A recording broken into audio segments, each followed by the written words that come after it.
زہرا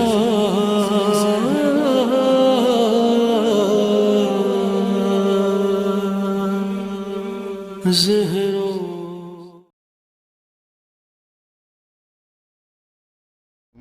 علیم من الشیطان اللعین الرجیم بسم اللہ الرحمن الرحیم الحمد للہ رب العالمین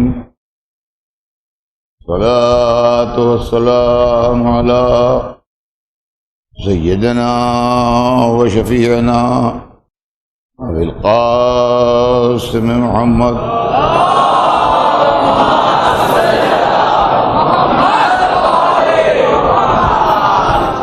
وآلہ الطیبین الطاہرین المعصومین ولعنۃ اللہ علی اعدائہم اجمعین من یومنا ھذا الی یوم الدین اما بعد فقد قال اللہ سبحانہ تبارک و تعالی فی کتابہ المبین وہو اصدق الصادقین بسم اللہ الرحمن الرحیم والعصر ان الانسان لفی خسر الا الذین آمنوا وعملوا الصالحات وتواصوا بالحق وتواصوا بالصبر.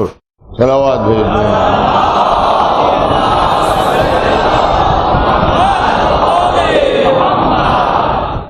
خداوند عالم قرآن مجید میں ارشاد فرما رہا ہے کہ بسم اللہ الرحمن الرحیم، عصر کی قسم، تمام انسان گھاٹے میں ہیں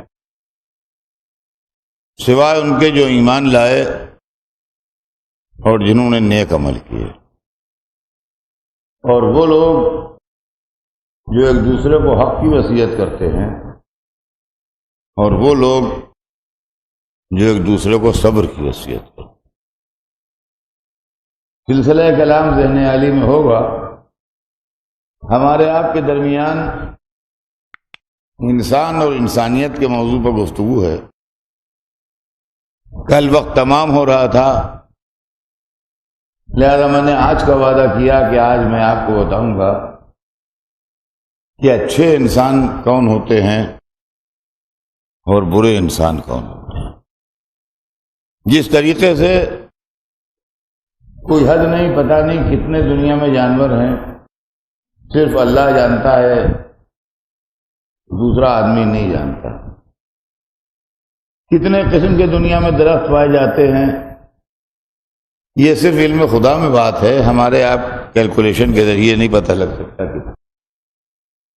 ویسے ہی انسانوں کی کتنی قسمیں ہیں اور کتنی طرح کے انسان ہیں، یہ بھی اللہ ہی جانتا ہے، کوئی دوسرا نہیں جانتا.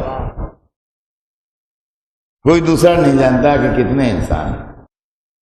قرآن مجید نے انسانوں کی نشاندہی کی ہے اور پورا سورہ قرآن مجید میں اس سلسلے میں موجود ہے. قرآن مجید کا آخری سورہ جہاں پر قرآن تمام ہو رہا ہے، اس کے اندر انسان کا تذکرہ ہے. بسم اللہ الرحمن الرحیم کے بعد ارشاد ہو رہا ہے قل اعوذ برب الناس، کہو کہ میں پناہ چاہتا ہوں اللہ کی پناہ میں آنا چاہتا ہوں. قل اعوذ برب الناس، انسانوں کے پالنے والے کی پناہ چاہتا ہوں، رب کی، اللہ کی پناہ چاہتا ہوں، میں اس کی پناہ میں آنا چاہتا ہوں. یعنی کچھ اتنا بڑا فساد برپا ہے اور اتنا ظلم و جور سے معاملہ چھلک رہا ہے کہ بندہ اللہ کی پناہ ڈھونڈ رہا ہے. قل، کہو کہ اعوذ برب الناس، میں اللہ کی پناہ میں آنا چاہتا ہوں، اللہ کی پناہ چاہتا ہوں. ملک الناس، الہ الناس، کون؟ رب جو انسانوں کا بادشاہ ہے. ہماری آپ کی زبان عربی نہیں ہے، مگر میں سمجھتا ہوں اس مجمع میں بہت سے ایسے بیٹھے ہوئے ہوں گے جو جانتے ہیں کہ عربی میں بادشاہ کو ملک کہتے ہیں، عربی زبان میں کنگ کو ملک کہتے ہیں۔ ملک الناس، کون؟ رب جو انسانوں کا بادشاہ ہے۔ چلیے یہاں پر رک کے ایک منٹ یہ غور کر لیجئے کہ قرآن میں بادشاہ اللہ کو کہا گیا ہے، کوئی انسان بادشاہ نہیں ہے۔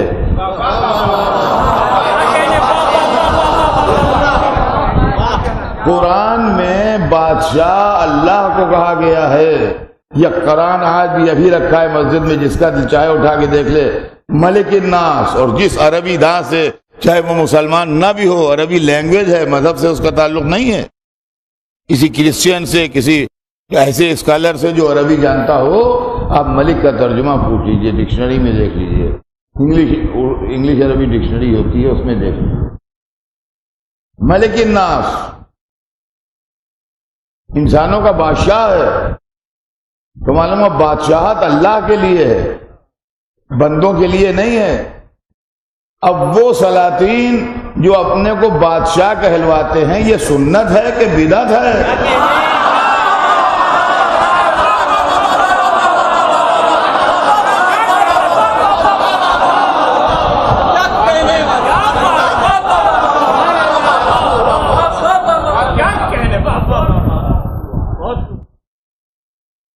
ملک تو اللہ ہے۔ یہ سرکار کے نام کے ساتھ جو جلالت الملک لگتا ہے، یہ کیا ہے؟ یہ کیا؟ یہ ملک کون سا ہے؟ آپ انصاف سے بتائیے۔ یہ بات میرے دل کو ٹھیس لگی ہے، اس لیے بول رہا ہوں۔ ایسی سینکڑوں باتیں ہیں کہنے کے لائق، کہاں کہاں تک کہوں، کیا کیا سناؤں، لیکن جب دل کو ٹھیس لگتی ہے تو زبان کھلتی ہے۔ ایک طبقہ ایسا پیدا ہو گیا ہے مسلمانوں میں جو کہتا ہے کہ مولا تو اللہ ہے، علی کو مولا کیوں کہا جاتا ہے؟ علی کو مولا کیوں کہا جاتا ہے؟ ارے علی کو تو مولا غدیر میں بنایا جاتا ہے، اس لیے کہا جاتا ہے۔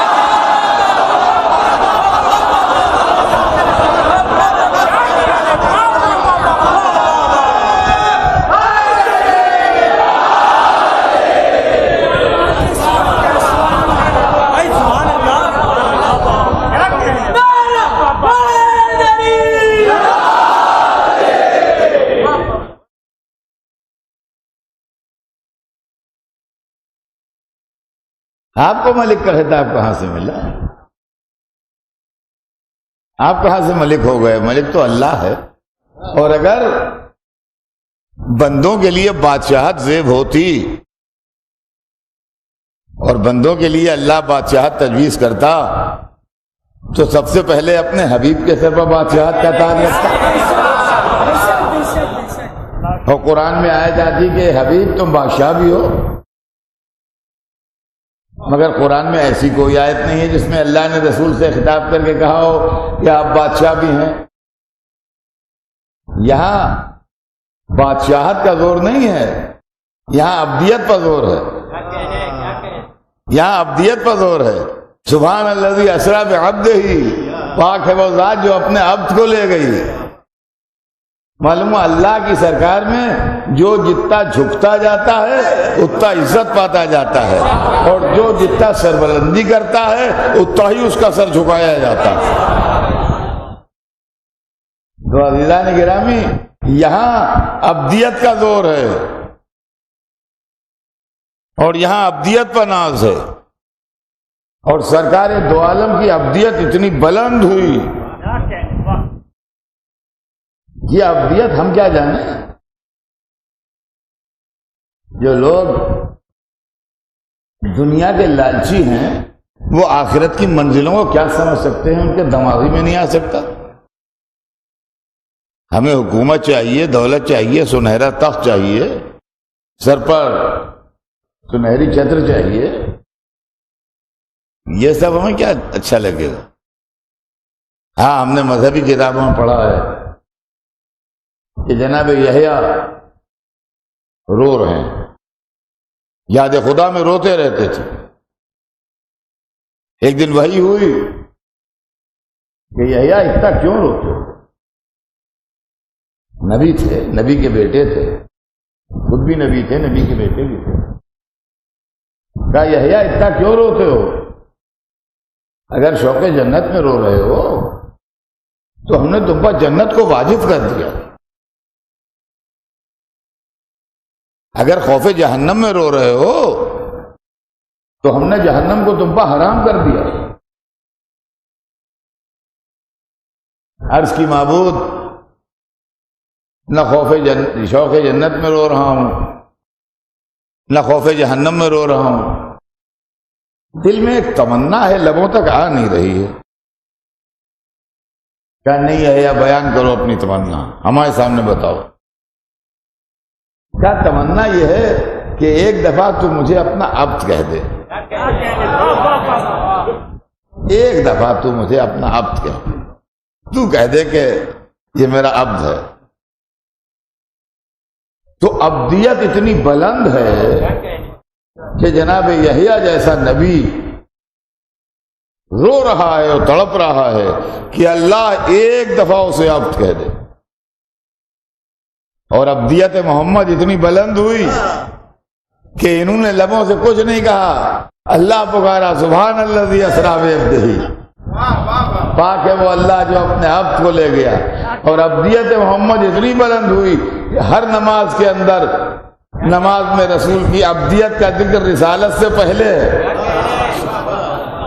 جو مسلمان نماز پڑھتا ہے وَأَشْهَدُ أَنَّ مُحَمَّدًا عَبْدُهُ وَرَسُولُهُ، محمد اس کے عبد ہیں اور رسول ہیں۔ تو عزیزان گرامی، یہ منزل عبدیت ہے۔ مجھے جانا تو کسی اور طرف ہے، مگر اہل ولا کا مجمع ہے، اس لیے ایک بات کہتا ہوا چلوں کہ ایک بندہ اور گزرا ہے تاریخ میں جس نے اپنے لیے لفظ عبد پسند کیا، اور وہ تھے حضرت عباس۔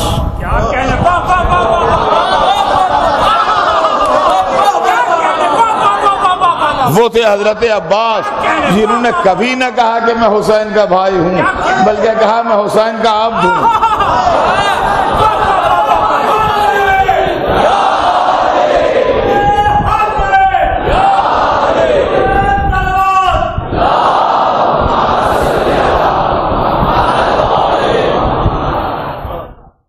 میں حسین کا عبد ہوں۔ یہ عبدیت اتنی بلند ہوئی، یہ عبدیت اتنی بلند ہوئی کہ جب دعوی عبدیت کے ساتھ قربانی دے دی، جب دعوی عبدیت کے ساتھ قربانی دے دی تو معصوم نے جو زیارت پڑھی اس کے اندر کہا اشہد انک ایھا العبد الصالح،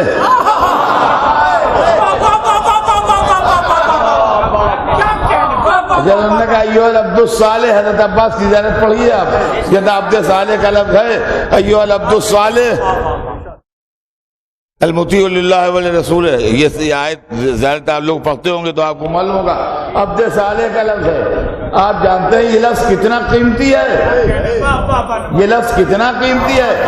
عباس کو عبد صالح کا خطاب ملا۔ اب جو مسلمان نماز پڑھتا ہے وہ نماز میں تذکرہ کرتا ہے، السلام علینا وعلی عباد اللہ الصالحین۔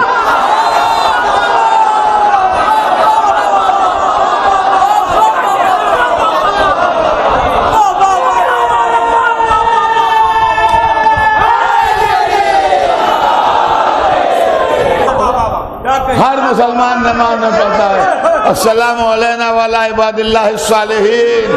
اس کا مطلب یہ ہے کہ پورے گلوب کے اوپر جتنے مسلمان نماز پڑھتے ہیں ان کی نماز عباس پر سلام کرتے ہوئے تمام ہوتی ہے۔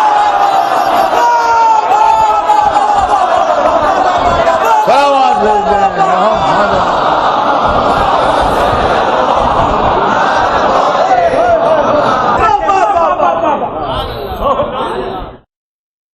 ملک الناس کون ہے وہ؟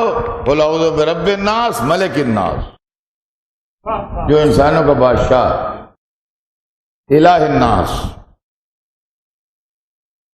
اور جو انسانوں کا اللہ ہے۔ الہ الناس جو انسانوں کا بادشاہ بھی وہی ہے اور اللہ بھی وہی ہے۔ دیکھیے اس کے اندر سب جگہ انسان کا ذکر ہے، مسلمان کا بادشاہ ہے یا مسلمان کا اللہ ہے یہ سب نہیں ہے، یا عربوں کا بادشاہ ہے یا مکے والوں کا بادشاہ ہے، یہ سب کچھ نہیں، انسان ملک الناس الہ الناس۔ کہے کی پناہ مانگتا ہوں؟ جس چیز سے چاہتا ہوں کہ اللہ کی پناہ میں آ جاؤں تاکہ بچ جاؤں اس کی آفتوں سے۔ من شر الوسواس الخناس الذی، شر سے مراد شرارت، گمراہی، راستے سے بہکانا، برباد کر دینا۔ من شر الوسواس، الوسوسے، دماغ دل کے اندر خیالات پیدا ہونا، یہ صحیح ہے کہ یہ صحیح ہے، یہ ٹھیک ہے کہ یہ ٹھیک ہے، یہ بھی یہ کہہ رہے تھے، وہ یہ کہہ رہے تھے، وہ صحیح کہہ رہے تھے کہ یہ صحیح کہہ رہے تھے۔ وسوسے، یہ وسوسے جو ہیں یہ ایمان کو کھا جاتے ہیں۔ شک شبہ، ڈاؤٹ۔ قرآن میں ہے کہ انما المؤمنون الذین آمنوا باللہ ورسولہ ثم لم یرتابوا، بس مومن وہ لوگ ہیں جو اللہ اور رسول پر ایمان لائیں پھر ان کے دل میں شک نہ آئے،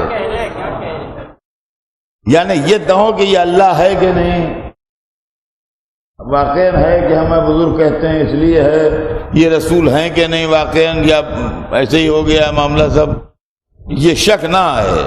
ثم لم یرتابوا، پھر شک نہ آئے۔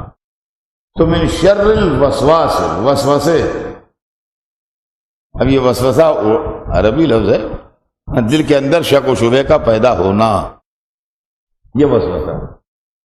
من شر الوسواس الخناس،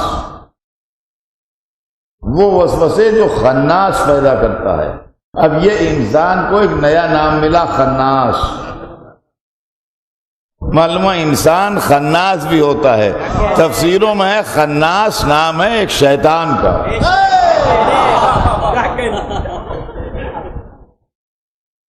شیطان، خناس۔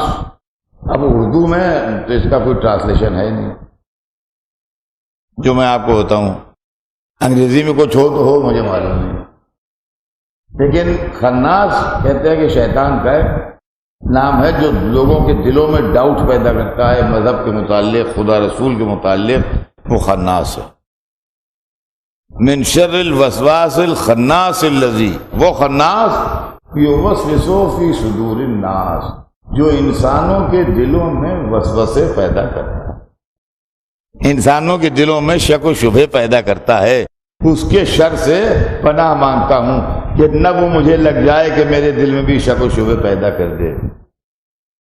اور آخر میں یہ کہا گیا من الجنۃ والناس، یہ خناس قسم جو ہے شیطانی عمل، یہ شیطانی کیریکٹر جو ہے یہ جناتوں میں بھی ہے اور انسانوں میں بھی ہے۔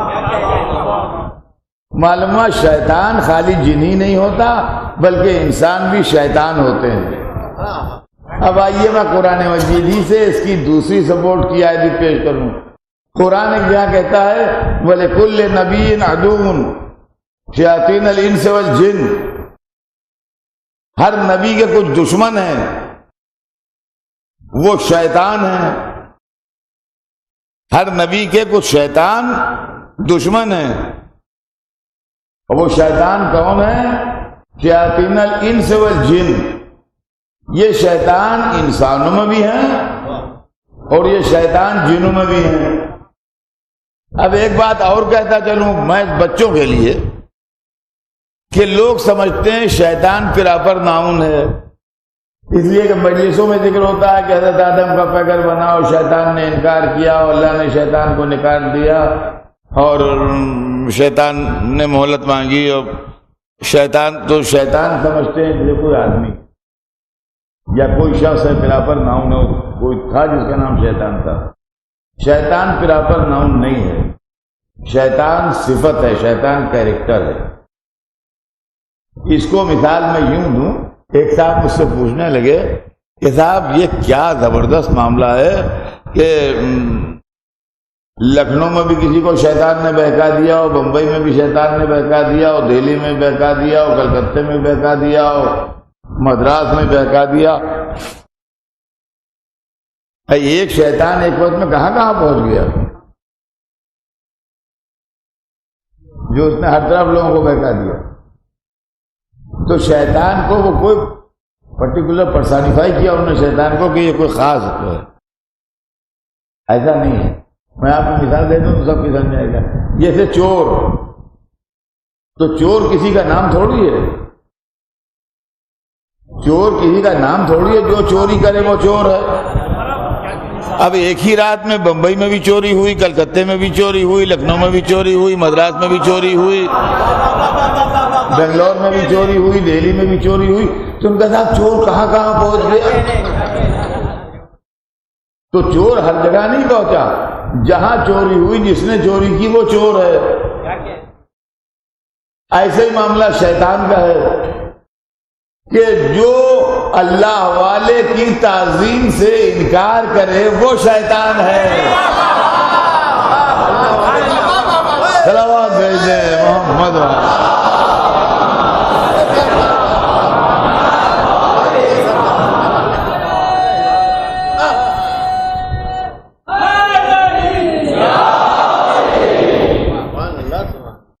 تو انسان شیطان بھی ہوتا ہے، اس درجہ گر جاتا ہے کہ وہ شیطان ہو جاتا ہے. اور شیطان جو ہے وہ نکالا ہوا ہے، وہ مردود ہے، اس پر قیامت تک کے لیے اللہ کی پھٹکار ہے. یہ سب ہے. تو انسانوں میں یہ کردار بھی ہے جس کا نام شیطان ہے. اب آئیے، اس کے خالق نے اس کو نقصان میں بھی کہا ہے، جو آیت میں نے شروع کی ہے وَالْعَصْرِ إِنَّ الْإِنسَانَ لَفِي خُسْرٍ. تو انسان شیطان بھی ہے،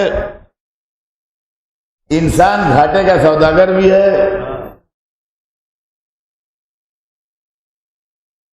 اور بتاؤں آپ کو، قرآن نے انسان کو جانور کہا ہے. ارشاد ہو رہا ہے انہم کالانعام بل ہم اضل سبیلا. یہ تو چوپائے ہیں، یہ چوپائے ہیں، بھیڑ بکریوں کے ریوڑ ہیں. بل اضل سبیلا، بلکہ ان سے بھی زیادہ گمراہ ہیں. تو چوپایوں سے بھی بدتر ہیں، جانوروں سے بھی بدتر ہیں. تو انسان کو چوپائے سے بھی تشبیہ دی گئی ہے، بھیڑ بکری جانوروں سے بھی تشبیہ دی گئی ہے. یہ بھی انسان ہے. اور سنیے، قرآن نے ان کو پتھر بھی کہا ہے. ایک جگہ ارشاد ہوا کہ انہم کالحجارہ بل اشد قسوہ. یہ تو پتھر ہیں، انسانوں کے لیے کہا گیا کہ یہ پتھر ہیں، بلکہ پتھر سے بھی زیادہ سخت. پتھر سے کبھی کبھی چشمے پھوٹ پڑتے ہیں، ان سے وہ بھی نہیں پھوٹتے. تو معلوم ہوا کہ انسان شیطان بھی ہے، انسان گھاٹے میں بھی ہے، انسان جانور بھی ہے، انسان پتھر بھی ہے. پتہ نہیں انسان کیا کیا ہے.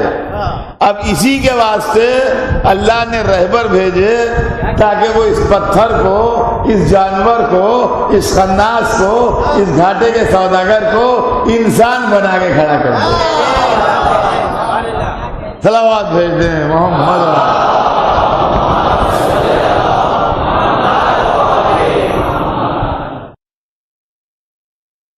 اسی لیے رہبر ہے اور اسی لیے نظام حیات قائم ہوا کہ وہ اس انسان کو انسانیت میں تبدیل کر دے. تو آسمانی کتابیں انسانوں کے لیے آئیں، پیغمبر انسانوں کے لیے آئے، امام انسانوں کے لیے آئے، رہبران دین انسانوں کے لیے آئے، تمام ہدایت کے انتظامات انسانوں کے لیے ہوئے۔ باقی جو کچھ ہے یہ انسان کے لیے۔ اس کو آپ یوں سمجھ لیجئے کہ ایک اسکول بنتا ہے، ایک کالج بنتا ہے تو بلڈنگ بھی بنتی ہے، الیکٹرک کی سپلائی بھی ہوتی ہے، پنکھے بھی لگتے ہیں، فرنیچر بھی بنتا ہے، بلیک بورڈ بھی بنتا ہے، جو جو اسکول کی ضروریات ہیں، لائبریری بھی ہوتی ہے، ریڈنگ روم بھی ہوتا ہے، ٹیچرز کا اپائنٹمنٹ بھی ہوتا ہے، پرنسپل کا اپائنٹمنٹ بھی ہوتا ہے، سب کچھ ہوتا ہے، کتابیں بھی فراہم کی جاتی ہیں۔ یہ کس کے لیے ہوتا ہے؟ اس کے پیچھے تھیم کیا ہے، مقصد کیا ہے؟ کہ اس کے اندر لڑکے پڑھیں اور جہالت کا اندھیرا دور ہو اور علم کی روشنی ان کے دماغوں میں پیدا ہو۔ تو مین مقصد کسی کالج یا اسکول کے بننے کا جو ہے وہ یہ ہے کہ تعلیم ہو۔ اب اس کے اندر لڑکے جو آتے ہیں وہ کئی طرح کے آتے ہیں۔ کچھ وہ ہیں جو دل لگا کے پڑھتے ہیں، کچھ وہ ہیں جو تھوڑا دل لگاتے ہیں، تھوڑا کھیل کود میں بھی رہتے ہیں، کچھ وہ ہیں جنہوں نے بستہ دکان پر پٹکاؤ، کھیل کود کے لیے چلے گئے، ماں باپ سے کہہ دیا اسکول ہو گیا ہے۔ عزیزان گرامی، دنیا کے مدرسے میں بھی ایسے ہی ہیں، کچھ دل لگا کے پڑھ رہے ہیں، کچھ پڑھ رہے ہیں، کچھ ناغائیں کر رہے ہیں، کچھ بالکل نہیں پڑھ رہے ہیں سب اسی اسکول کے اسٹوڈنٹ۔ اور عزیزان گرامی، یہ بھی بات سوچ لینے کی ہے، میں آپ کے دماغ کو ایک رخ کی طرف موڑنا چاہتا ہوں، باقی ڈیٹیل میں کچھ کہنے کی ضرورت نہیں ہے، آپ سمجھدار ہیں، خود ہی سمجھ لیں گے کہ اگر کسی کالج کا پرنسپل ریٹائر ہونے لگے تو کیا لڑکوں کو حق ہے کہ وہ فیصلہ کرے کہ اب اس کے بعد کون بیٹھے گا؟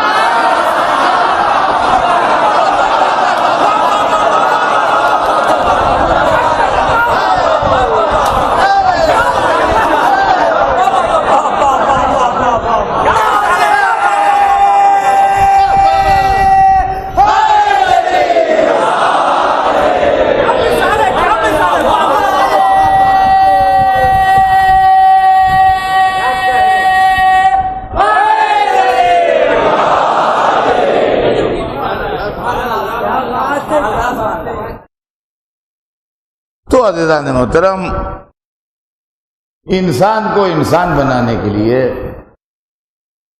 اور اس کے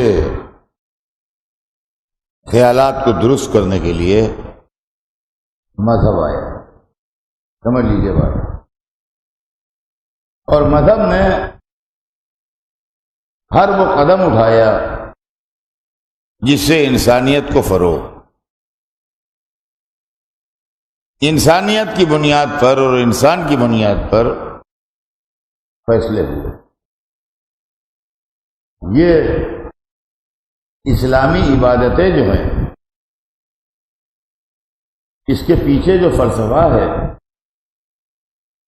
اس میں یہاں سے وہاں تک انسانیت جلوہ گر ہے۔ نام مذہب کا ہے مگر جلوگری انسانیت کی ہے۔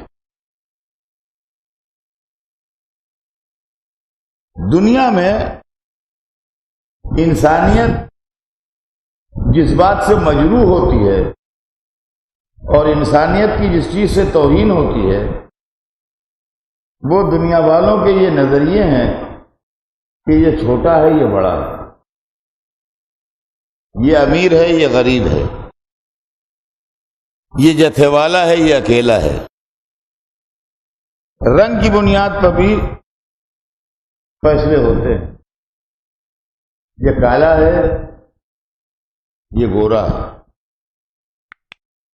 اب دنیا میں نہیں رہا وہ سسٹم، مگر آزادی اور غلامی کی بنیاد پر بھی انسانوں کے اندر تفریق برتی جاتی تھی کہ یہ آزاد ہے اور یہ غلام ہے.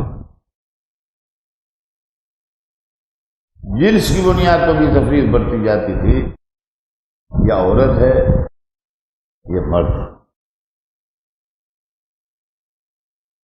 ہمارے پاس وہ عبادت جس کا نام نماز ہے،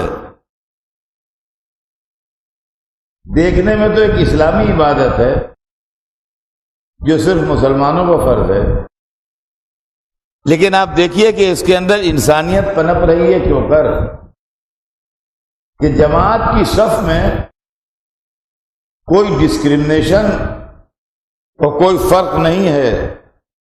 آقا کے پہلو میں غلام کھڑا ہے، کالے کے پہلو میں گورا کھڑا ہے، امیر کے پہلو میں غریب کھڑا ہے. اس کے اندر جو پہلے آ جائے گا وہ پہلی صف میں جگہ پائے گا، جو دوبارہ آئے گا دیر میں آئے گا وہ دوسری صف میں جگہ پائے گا، جو اس کے بعد آئے گا اس کو تیسری صف میں جگہ ملے گی. ایسا کبھی ہم نے نہیں دیکھا دنیا میں کہ کوئی آدمی پہلی صف سے اٹھایا جا رہا ہو کہ آپ ہٹیے یہاں صاحب بیٹھیں گے، بڑے وہ آئے ہیں، افسر ہیں، وہ بڑے رئیس آدمی ہیں، وہ یہاں بیٹھیں گے. آپ رئیس ہوں یا آپ امیر ہوں، اللہ کی بارگاہ میں کوئی نہ رئیس ہے نہ غریب ہے، سب برابر ہیں. تو نماز جو ہے وہ انسانیت کے ویلوز کو فروغ دے رہی ہے اور اس کی اہمیت کو بتا رہی ہے. دوسری چیز، یہ انسان بڑا مغرور ہے. اس کی اتنا پراؤڈی ہے، اتنا مغرور ہے کہ کسی کو خاطری میں نہیں لاتا. ہاتھی سب سے بڑے جثے کا خشکی کا جانور ہے، اس کو چلانے کے لیے نہ لگام استعمال کرتا ہے نہ مہار ڈالتا ہے، خالی پیر کے انگوٹھے سے چلاتا ہے. گھوڑے کے لیے لجام ہے، اونٹ کے لیے مہار ہے، ہاتھی کے لیے لجام مہار کچھ نہیں ہے. جو اس پر اوپر بیٹھتا ہے اس کے سر پر خالی پیر کے انگوٹھے سے اس کو کرتا رہتا ہے، اچھلتا رہتا ہے. اتنا مغرور ہے. شیر جس کو دیکھ کے آدمی دہل جائے، کلیجہ پھٹ جائے، اس کو ٹرین کر لیتا ہے اور سرکس میں اس سے پیسے کماتا ہے. کوئی تھوڑا بہت اس کو کھلا دیتا ہے کہ مر نہ جائے، باقی اس کے ذریعے سے خوب پیسے وصولتا ہے شیر سے. سمجھے آپ؟ تو شیر کو اس نے کھلونا بنایا، اس کا کھلونا ہے شیر. تماشے دکھاتا ہے، بچے آن کے دیکھتے ہیں، تالیاں بجاتے ہیں، خوش ہوتے ہیں، لوگ فیملی سمیت آتے ہیں اور شیر کے کرتب دے ہے کہ نہیں. پہاڑ اپنی عظمت اور اپنی جلالت کے ساتھ کھڑا ہے. اس کے راستے میں آیا، اس نے اس کے اندر سرنگ نکالی اور ادھر نکل گیا. پہاڑ کا کلیجہ برما کے نکل گیا. سمندر لاکھوں کو غرق کر دے، اس کو دشواری ہوئی اس کو عبور کرنے میں، اس نے نیچے سے ٹنل بنا لی، نکل گیا ادھر سے ادھر، برطانیہ سے فرانس پہنچا دیا، برٹش چینل عبور کر لیا. اتنا مغرور، اتنا سرکش، مدتوں تاروں بھری رات میں ستاروں کو دیکھ کے اور چاند کو دیکھ کے سوچتا رہا کیا ہے یہ، کیا ہے یہ، کیا ہے. ایک دن جو غصے میں آیا اور جست لگائی تو چاند پر ٹہل کے چلا آیا.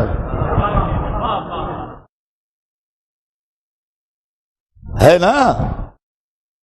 کسی کو خاطر میں لانے والا نہیں ہے، کسی کی پرواہ کرنے والا نہیں ہے. طاقت عمدہ چیز ہے، بہترین چیز ہے طاقت، مگر اسی وقت تک جب تک کنٹرول میں رہے.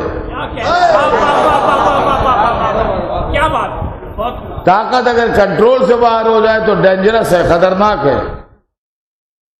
دنیا میں بربادی پیدا کر دے گی۔ اللہ نے مذہب کو اس انسان کی مشین کو کنٹرول کرنے کے لیے بھیجا ہے۔ ہر ایک کی طاقت معین ہے۔ یہ جو ٹرینیں چلتی ہیں بمبئی سے کلکتے تک، گڈس ٹرین جا رہی ہے کروڑ ٹن کا بوجھ لیے ہوئے، اس کے انجن میں ایک طاقت ہوتی ہے جو لے کے چلتا ہے۔ یہ جو 500 آدمیوں کو لے کے جمبو جیٹ ہوتے ہیں، فیول بھی ہے اور لگیج بھی ہے اور آدمی بھی ہیں، اور یہاں سے ڈائریکٹ نیو یارک چلے جا رہے ہیں، ان کے انجنوں کی بھی ایک طاقت ہے، جس طاقت ایک حد معین ہے ان کی بھی، وہ سب کے اندر رہتا ہے۔ انسان کئی بلین ہارس پاور کا ہے کہ کئی ٹریلین ہارس پاور کا ہے، یہ کچھ معلوم ہی نہیں۔ اس کی طاقت کی کوئی لمٹ ہی آج تک نہیں معلوم ہوئی کہ کتنا قوی ہے۔ اللہ نے یہ مشین تو بنا دی، ناانصافی ہوتی اگر بریک نہ بناتا۔ اللہ نے اس انسان کو کنٹرول کرنے کے لیے جس بریک کو بنایا ہے اس کا نام مذہب ہے۔ اب سمجھے آپ، جو بریک بنایا گیا ہے اس کا نام مذہب ہے۔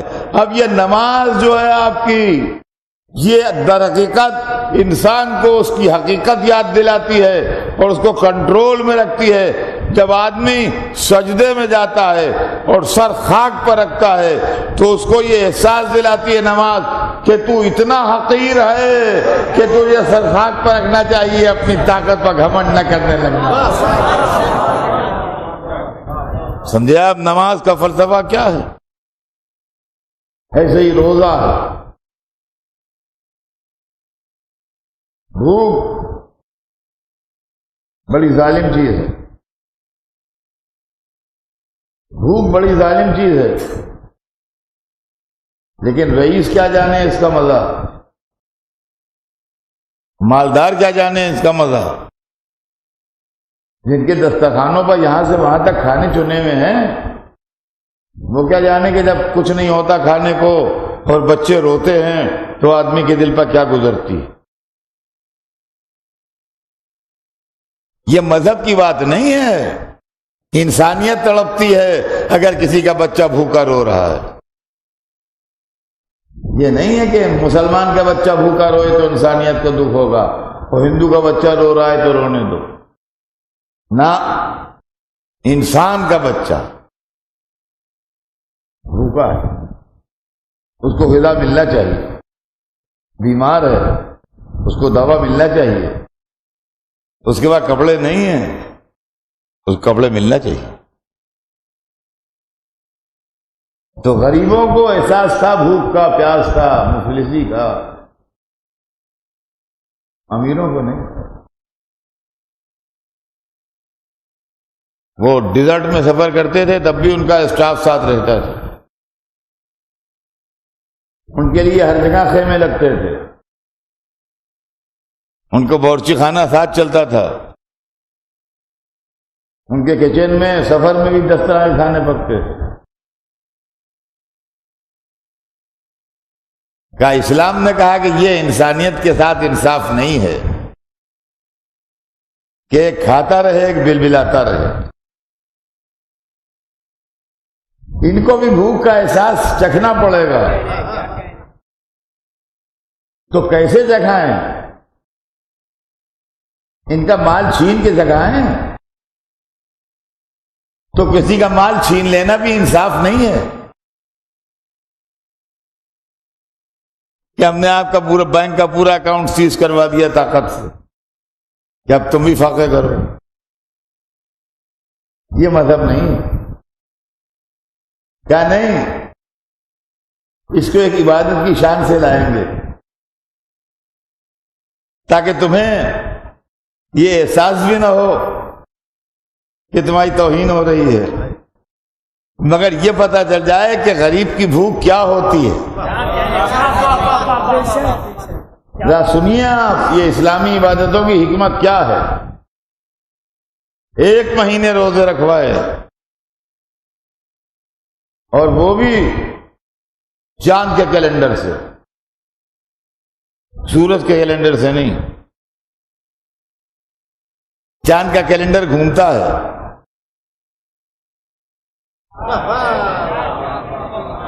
چاند کا کیلنڈر گھومتا ہے، کبھی رمضان جنوری میں ہے تو کبھی جون میں ہے، کبھی بھری برسات میں ہے، کبھی موسم خزاں میں ہے۔ مختلف موسموں میں مہینہ بھر بھوکے رہ کے احساس کرو کہ غریب کی بھوک کیا ہے۔ اور عزیزان گرامی یہ بھی سن لیجئے کہ اس کے اندر ایک بہت بڑا معاملہ اور بھی ہے، اور وہ یہ ہے کہ جب یہ مہینہ تمام ہونے لگتا ہے تو اس وقت ہر مسلمان پر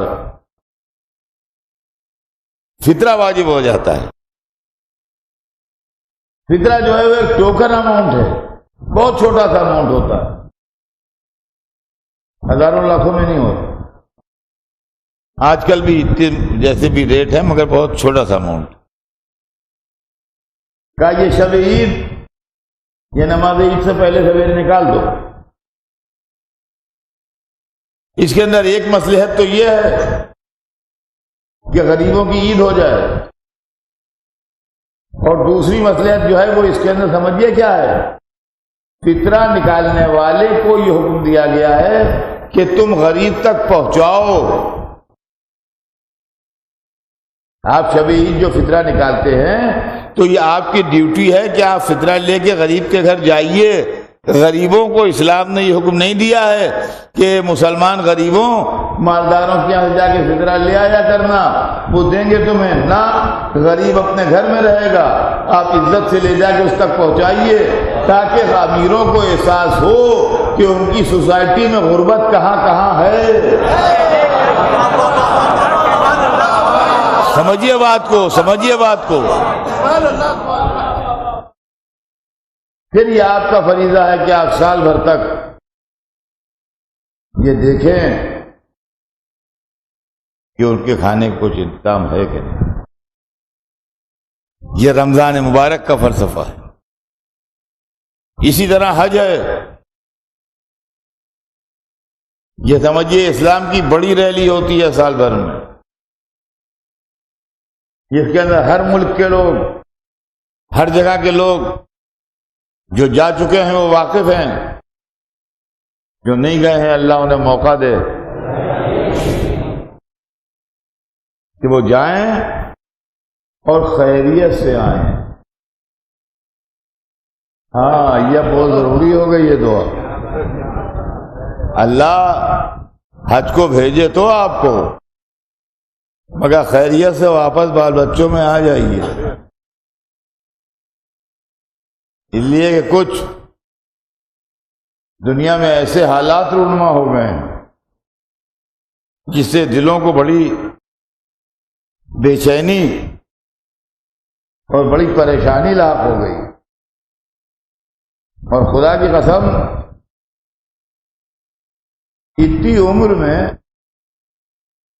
ہم نے آنکھیں کھلی رکھ کے نہ جانے کیا کیا دیکھ لیا۔ جوانی میں ہم نے پڑھا اور کتابیں پڑھا کرتے تھے، اس کے اندر واقعات جو تاریخی ہیں وہ ملتے تھے۔ اے صاحب بڑھاپا آتے آتے سینکڑوں واقعات ایسے تھے جو ہم نے پڑھے تھے، اس کے عملی نمونے دیکھ لیے۔ کتاب میں جو پڑھا تھا وہی معلوم ہوا کہ جیسے خواب دیکھا تھا وہی دہرایا جا رہا ہے۔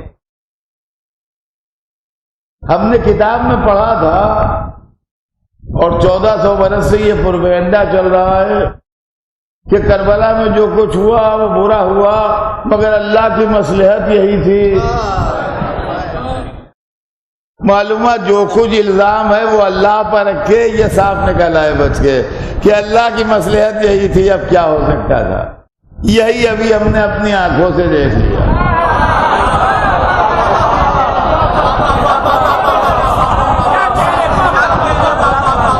یہی آنکھوں سے دیکھ لیا کہ سانحہ تعزیت کے بدلے مفتی صاحب کا فیصلہ آ گیا کہ اللہ کی مصلحت ہی یہی تھی، ہم سے کیا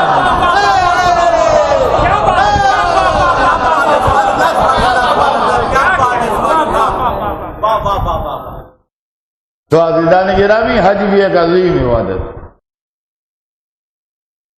ایک عظیم عبادت جس کے اندر جائیے آپ تو دیکھیے کہ مختلف رنگ، مختلف نسل، مختلف قد و قامت، مختلف زبانوں کے لوگ چلے آ رہے ہیں کھچے ہوئے اللہ کے گھر کا طواف کرنے کے لیے، عبادت میں شامل ہونے، اپنے رب کو پکارنے کے لیے چلے آ رہے ہیں۔ اس کے اندر یہ حیات اجتماعی اور انسانی کردار اور انسانی زندگی کے مختلف ویلیوز جو ہیں ان کو اجاگر کرنے کا ایک طریقہ ہے۔ حج ہم کو اس بات کی یاد دلاتا ہے کہ ہم ایک دوسرے مسلمان کے حالات سے واقف ہیں اور عالم میں اس عظیم عبادت میں آنے والے انسانیت کی اور انسانوں کی کیا خدمت کر سکتے ہیں۔ صحیح معنوں میں منظر انسانیت وہیں نظر آتا ہے۔ بمبئی میں آپ نماز پڑھیے تو آپ کو صف میں ایک ہی طرح کے لوگ ملیں، لکھنؤ میں پڑھیے تو ویسے جہاں جائیے گا وہاں اسی طرح کے لوگ ملیں، مگر یہاں صفوں میں مختلف قومیتیں، مختلف رنگ، مختلف نسلیں، مختلف خاندان، مختلف ملک، تمام، اور وہاں جا کے سب ایک ہو جاتے ہیں۔ دیکھیے یہ معاملہ جو ہے اس کو یوں سمجھ لیجئے کہ اصل میں مذہب کی اسپرٹ سمجھیے کیا ہے۔ جس طریقے سے کہ ہندوستان بہت بڑا ملک ہے اور یہاں جو دریا بہتے ہیں وہ جغرافیہ آپ میں سے بہت سے لوگ جانتے ہوں گے، یہ دریا وہ دریا وہ دریا وہ دریا ادھر ہماری طرف ناردرن انڈیا میں بہتے ہیں، ساؤتھ انڈیا میں بہتے ہیں، اور اس کے بعد پھر وہ سارے دریا جا کے سمندر میں ایک ہو جاتے ہیں۔ یہ بھی مل گیا، وہ بھی مل گیا، وہ بھی مل گیا، وہ بھی مل گیا، وہ سارا پانی جو ہے وہ سمندر میں چلا جائے۔ بھیا سمجھ لیجئے کہ حج جو ہے وہ انسانیت کا ایک سمندر ہے جہاں مختلف ملکوں کے لوگ، مختلف علاقوں کے لوگ، مختلف زبانوں کے لوگ، مختلف رنگ و نسل کے لوگ چلے آ رہے ہیں اور مسجد الحرام کے سمندر میں آ کے سب ایک ہو گئے، عرفات کے سمندر میں آ کے سب ایک ہو گئے، اس طریقے سے سب یکجا ہو جاتے ہیں۔ تو حج بھی حیات اجتماعی کا ایک بڑا عظیم مسئلہ ہے۔ اور عزیزان گرامی،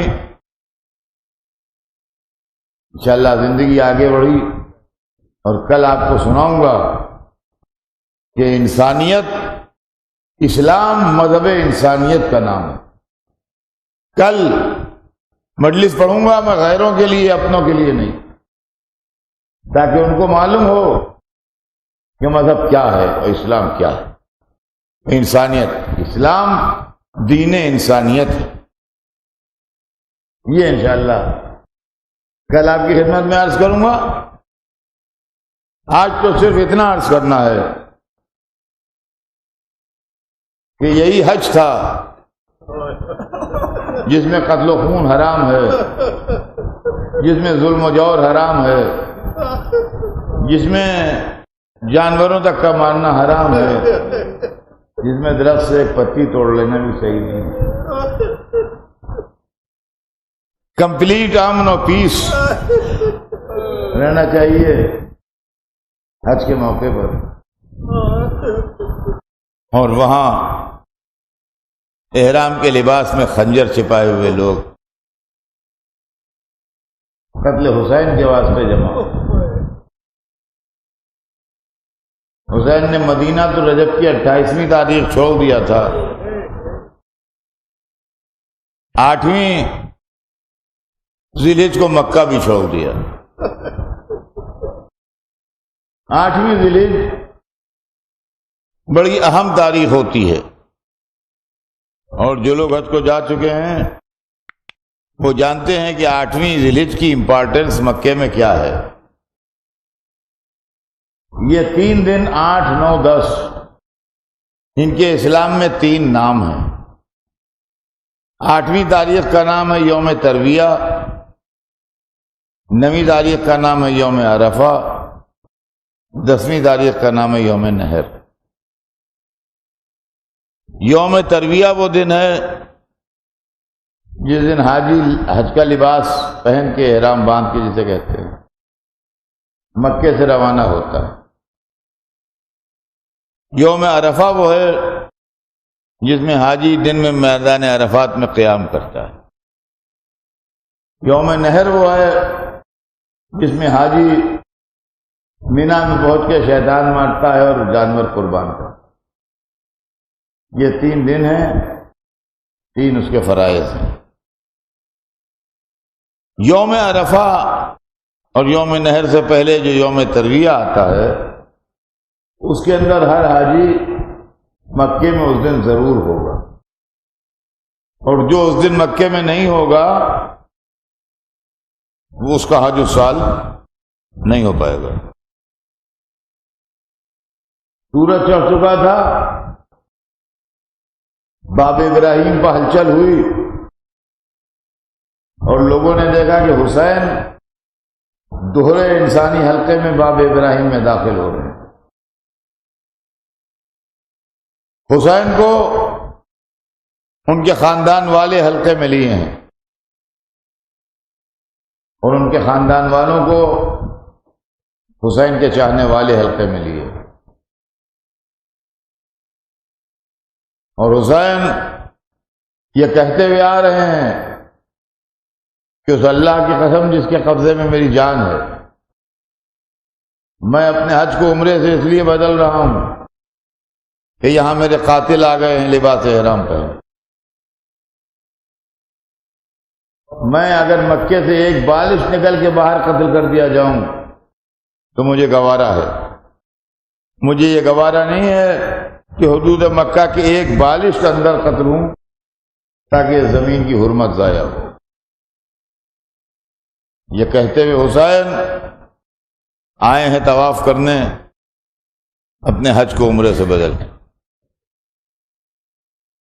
عزیزان گرامی، یہ دوہرے انسانی حلقے میں 8ویں ذی الحجہ سن 60 ہجری کو آنے والا ٹھیک 1 مہینہ 2 دن کے بعد 10ویں محرم سن 61 ہجری کو کربلا کے میدان میں اکیلا کھڑا،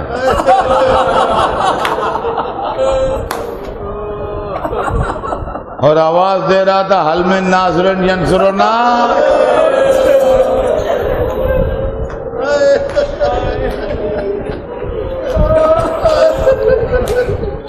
ہے کوئی میرا مددگار جو میری مدد کرے؟ ہے کوئی میرا ناصر جو میری نصرت کرے؟ تاریخ بتاتی ہے یہ قافلہ نکلا، یہ قافلہ چلتا رہا، چلتا رہا، راستے میں حر کا لشکر ملا، حر کے پیاسے لشکر کو پانی پلایا، آگے بڑھے، آج 2 محرم کو کربلا کی زمین پر پہنچ گئے۔ کربلا کی زمین پر حسین پہنچ گئے، پہلے نہر پر خیمے لگانا چاہے مگر دشمن نے منع کیا، حسین نے خیمے ہٹوا لیے، خیمے ریتی پر دور نصب ہوئے۔ اب تاریخیں گزرتی گئیں، کربلا آباد ہو گئی، ہمیشہ کے لیے آباد ہو گئی، مدینے میں فاطمہ کا گھر ویران ہو گیا۔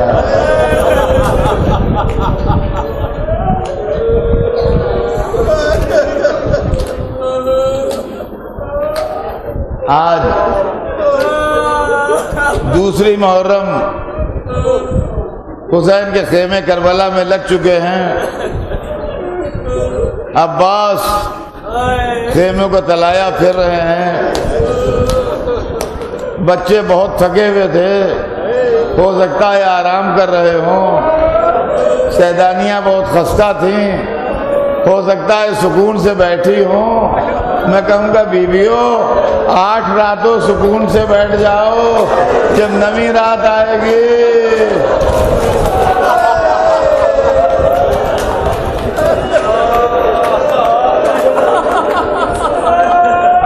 باعزان گرامی.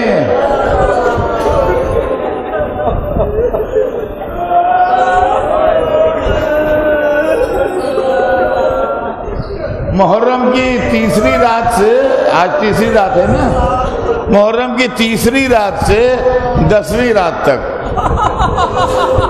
خیموں کا پہرا عباس دیتے رہے.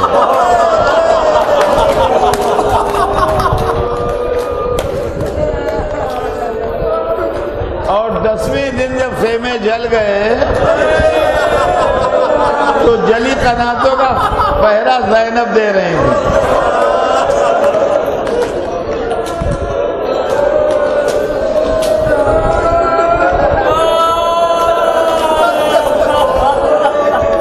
حیدرآباد میں میرے ایک دوست تھے، شاعر بڑے اچھے تھے، ناطق صاحب. ان کے 4 مصرے میں اکثر پڑھتا ہوں، مجھے بہت پسند ہیں.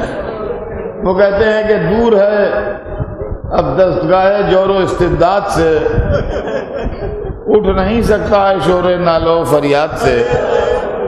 9 شبیں جاگا ہوا تھا پاسبان اہل بیت، سو گیا پہرا بدل کے زینب ناشاد سے. اب جب 10ویں رات آئی تو علی اکبر سو چکے تھے، عباس جا چکے تھے، حسین آرام کر رہے تھے، زینب نیزہ لیے ہوئے بے کس سیدہ